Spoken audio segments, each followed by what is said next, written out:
السلام علیکم ورحمۃ اللہ وبرکاتہ۔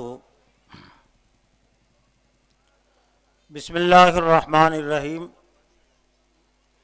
عن النعمان بن بشیر قال قال رسول اللہ صلی اللہ علیہ وسلم مثل المدہن فی حدود اللہ والواقع فیہا مثل قوم استحاموا سفینۃ فصار بعضهم فی اسفلها وصار بعضهم فی اعلاها فکان الذی فی اسفلها یمر بالماء علی الذین فی اعلاها فتعاذوا به فاخذ فاسا فجعل ينقر اسفل السفینۃ فاتوا فقالوا ما لك قال تعاذيتم بي ولا بد لي من الماء فإن أخذوا على يديه أنجوه ونجوا أنفسهم وإن تركوه أهلكوا وأهلكوا أنفسهم۔ رواه البخاری۔ معزز و محترم مربین اجتماع محترم مصطفیٰ فاروق صاحب، مولانا الیاس خان فلاحی صاحب، تمامی ذمہ داران جماعت اور حاضرین اجتماع، شرکاء اجتماع، بھائیوں، بزرگوں، خواتین اور بہنوں، درس حدیث کا جو عنوان ہے وہ ہے جہاز کی مثال۔ ایک حدیث سے یہ عنوان مستنبط ہے، لیا گیا ہے۔ ایک حدیث میں حضور صلی اللہ علیہ وسلم نے ایک جہاز کی مثال، جو 2 منزلہ جہاز ہے، اس کا ایک اوپری حصہ ہے اور نیچے کا حصہ ہے، اس کی مثال دے کر بھلائی کو حکم دینے اور برائی سے روکنے کی جو اہمیت ہے، یہ بات واضح کی گئی۔ امر بالمعروف نہی عن المنکر، اور دوسری یہ کہ برائی سے نہیں روکنا، اس میں اس کی قباحت ہے، اس کی مذمت ہے اور اس کے نقصان کو واضح کیا گیا۔ حدیث کے جو الفاظ ہے، حدیث کا جو متن ہے، وہ بھی آپ کے سامنے پیش کر دیا گیا۔ ترجمہ اور خلاصہ سن لیجئے، اور ترجمہ اور خلاصے سے بات واضح ہو جاتی ہے، اور ایک دوسری حدیث سے بھی ہم اس عنوان اور موضوع کو سمجھنے میں مدد لے سکتے ہیں۔ حضرت نعمان بن بشیر رضی اللہ تعالیٰ عنہ فرماتے ہیں کہ نبی صلی اللہ علیہ وسلم نے فرمایا، اللہ کے حدود میں مداہنت اختیار کرنے والا، نرمی دکھانے والا اور گناہ میں واقع ہونے والا، مداہنت کے الفاظ ہے۔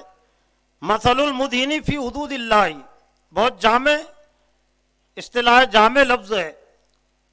قرآن مجید میں اللہ تعالیٰ نے حضرت صلی اللہ علیہ وسلم کے متعلق فرمایا کہ وَدُّوا لَوْ تُدْہِنُوا فَيُدْہِنُونَ، وہ چاہتے ہیں کہ آپ ان کے لیے نرم پڑ جائے تو وہ بھی آپ کے لیے نرم پڑیں گے، لیکن آپ ان کے لیے نرم نہ پڑے۔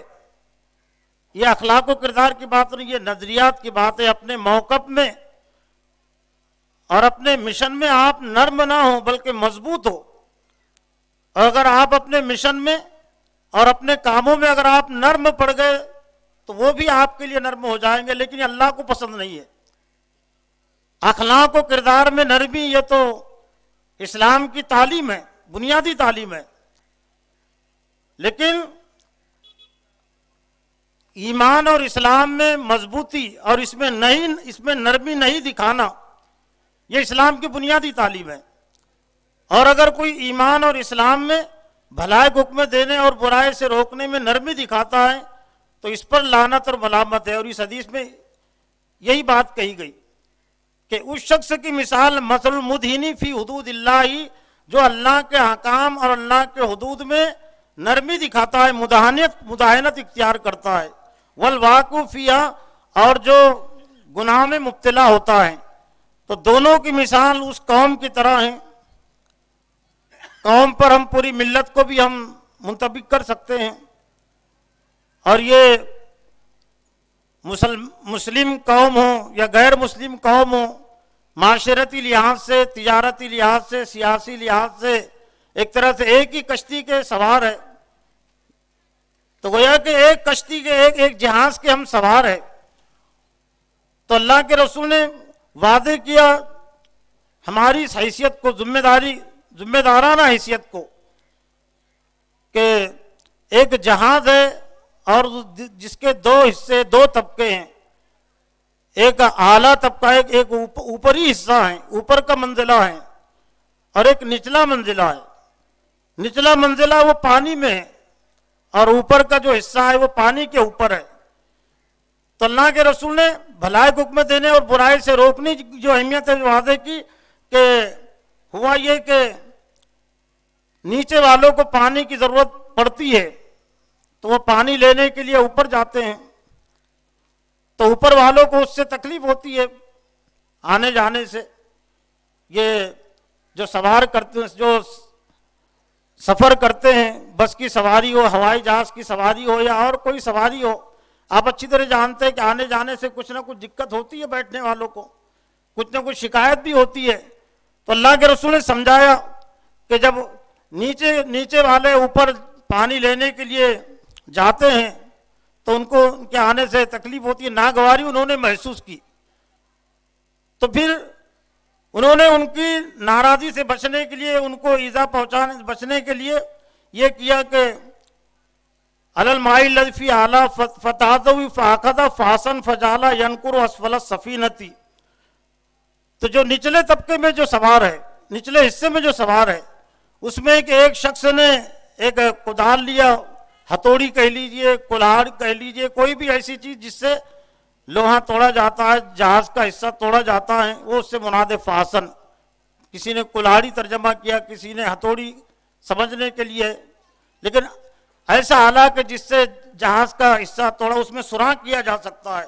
فجعل ینکر اسفل السفینۃ، وہ ہتھوڑی لے کر، وہ آلہ لے کر وہ جہاز میں وہ سوراخ کرنے لگا۔ اب سوراخ کرنے لگا، فاتحہ، اوپر والوں نے بھی دیکھا کہ جہاز میں سوراخ کر رہا ہے، تو انہوں نے کہا کہ ماں لگا، یہ تجھے کیا ہوا کہ تو سوراخ کیوں کر رہا ہے؟ قال تعاذیتم بی، اس نے کہا کہ میری وجہ سے میں اوپر پانی لینے کے لیے آیا اور اس کی وجہ سے تم کو تکلیف ہوتی ہے، اور پانی تو ہمارے لیے ضروری ہے، بغیر پانی کے ہم رہ نہیں سکتے، تو اس لیے میں نے سوچا کہ پانی ہمارے نزدیک ہے تو میں اسی میں سوراخ کر لوں تاکہ پانی جہاز کے اندر آ جائے اور پانی ہم استعمال کر سکے اور تم کو تکلیف دینے سے ہم بچ جائے۔ فَإِنْ أَخَذُوا عَلَى يَدَيْ أَنْجُوهُ، تو اللہ کے رسول نے فرمایا کہ یہ جو جہاز میں، کشتی میں جو سوراخ کرنے والا تھا، اگر اوپر والوں نے اس کا ہاتھ پکڑ لیا، اس کو اس سے باندھ رکھ دیا، تو وہ بھی نجات پائیں گے، وہ بھی نجات پائے گا، اور اوپر والے بھی جہاز میں جتنے افراد تھے وہ سب کے ساتھ نجات پائیں گے۔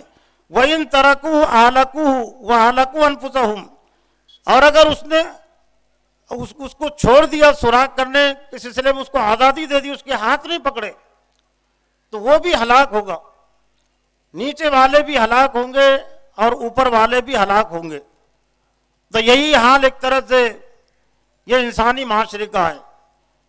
ملت اسلامیہ کی، امت مسلمہ کی بھی حالت یہی ہے، اور چونکہ ہمارا جو یہاں سفر ہے یہ صرف امت ہی سفر نہیں کر رہی ہے، امت مسلمہ کے علاوہ بھی افراد سفر کرتے ہیں۔ جس گاڑی میں ہم سوار ہیں، جس محلے میں ہم ہیں، جس بستی میں ہم ہیں، جس ملک میں ہم ہیں، تو سبھی افراد اس میں شامل ہیں۔ تو گویا کہ امت مسلمہ کی ہر فرد کی ذمہ داری ہے کہ کوئی اللہ کے حدود، اللہ کے نافرمانی وہ کر رہا ہے تو اس پر وہ خاموش نہ رہے، تماشائی کی حیثیت سے نہ رہے کہ برائی کرنے والے برائی کریں گے، وہ ہلاک ہوں گے، میں تو نجات پا جاؤں گا۔ تو جس طرح سے یہ کشتی اور جہاز کی مثال دے کر بات سمجھائی گئی بہت آسان انداز میں، تو یہی ایک طرح سے پوری ملت اسلامیہ کی حالت ہے۔ پھر اس حدیث کے عنوان اور موضوع کو ایک حدیث اور زیادہ واضح کر دیتی ہیں کہ حضرت جابر رضی اللہ تعالیٰ عنہ فرماتے کہ نبی صلی اللہ علیہ وسلم نے حضرت جبرائیل علیہ السلام کو ایک بستی پر عذاب دینے کے لیے بھیجا. حضرت جبرائیل علیہ السلام نے بستی کا جائزہ لیا اور جائزہ لینے کے بعد اپنی رپورٹ اللہ کے سامنے پیش کی. ان فیہم عبدک لم یاسک طرفۃ عین، اے میرے رب اس بستی میں ایک ایسا بندہ ہے کہ جس نے پل جھپکنے کے برابر تیری نافرمانی نہیں کی. تو اللہ نے جو حکم دیا کہ عقلی ہاں علیہ و علیہم، بستی کو اس کے سمیت پلٹ دو. ایک ترجمہ کچھ محدثین مترجمین نے یہ کیا کہ پوری بستی کو اس پر لا کر پلٹ دو، اور ایک ترجمہ ہے کہ اس کے سمیت بستی کو پلٹ دو. اور وجہ اس کی بیان کی گئی فَإِنَّ وَجْهَهُ لَمْ يَتَمَارَ فِي سَاعَةٍ قَطُّ، اس لیے کہ اس کا چہرہ متغیر نہیں ہوتا تھا، اس کا چہرہ بدلتا نہیں تھا نافرمانیوں کو دیکھ کر. نافرمانیاں ہو رہی تھی، لوگ نافرمانیوں مبتلا تھے، اور یہ اپنی عبادت پر اپنے عمل میں یہ خوش تھا، اس میں مگن تھا. اس وجہ سے اللہ نے فرمایا کہ اس کے سمیت بستی کو پلٹ دو. اس سے ہم بخوبی سمجھ سکتے ہیں کہ ایک مومن کی ذمہ داری کیا ہے. اور چونکہ وقت بھی اس کے لیے مختصر ہے، لیکن جن حالات سے امت مسلمہ کو سابقہ ہے اور جو آج ہماری بے حسی ہے، تو چونکہ اشعار جو ہوتے ہیں تو بڑی بات کو وہ کم الفاظ میں بیان کر دیتے ہیں. تو ایک دور حاضری کا ایک شاعر ہے، اور شاعری تو ہو سکتا ہے بہت ساری ہوتی ہوں گی، لیکن کچھ شاعری نہیں ہوتی، کچھ شاعری وہ حقیقت پر مبنی ہوتی ہے، اور اس میں کچھ پیغام ہوتا ہے. تو اسی طرح سے نماز دیوبندی جو موجودہ دور کا ایک شاعر ہے، اسلام پسند شاعر ہے، تو اس نے 2 اشعار کہے. ہم اس کو شاعری نہیں کہہ سکتے، اس کو ہم پیغام اس کو کہہ سکتے ہیں، اور حقیقت پر مبنی 2 اشعار میں پہلے شعر میں تو امت مسلمہ کو جن حالات سے سابقہ ہیں تو پہلے شعر میں وہ پیش کیا، اور جو بے حسی امت مسلمہ کی تو نواز دیوبندی نے اس کو واضح کیا. جلتے گھر کو دیکھنے والوں پھوس کا چھپر آپ کا ہے. ابھی شعر کے ساتھ اگر وہ اتراکھنڈ کے ہلدوانی جو قصبہ ہے اس کی حالت کو سامنے رکھے، آسام کے سرحد کے علاقے، کئی 800 مدارس پر بلڈوزر چلا دیے گئے، کئی مکانات پر چلا دیے گئے، تو وہ سامنے رکھے تو سمجھنے میں مدد ملیں گی. جلتے گھر کو دیکھنے والوں پھوس کا چھپر آپ کا ہے، آگ کے پیچھے تیز ہوا ہے، آگے مقدر آپ کا ہے. آگ کے پیچھے تیز ہوا ہے، آگ لگی ہوئی ہے لیکن اگر تیز ہوا ہے تو آگ بہت زیادہ بڑھتی ہے. آگ کے پیچھے تیز ہوا ہے، آگے مقدر آپ کا ہے. اور جو امت کی جو بے حسی ہے تو بے حسی کو دوسرے شعر میں واضح کیا. اس کے قتل پہ میں بھی چپ تھا، میرا نمبر اب آیا. اس کے قتل پہ میں بھی چپ تھا، میرا نمبر اب آیا. میرے قتل پہ آپ بھی چپ ہے، اگلا نمبر آپ کا ہے. میرے قتل پہ آپ بھی چپ ہے، اگلا نمبر آپ کا ہے. اللہ سے دعا ہے کہ اللہ تعالیٰ مجھے بھی اور آپ کو بھی امر بالمعروف نہی عن المنکر کی ذمہ داری کو سمجھنے، اسے ادا کرنے کی توفیق عطا فرمائے. وآخر دعوانا ان الحمدللہ.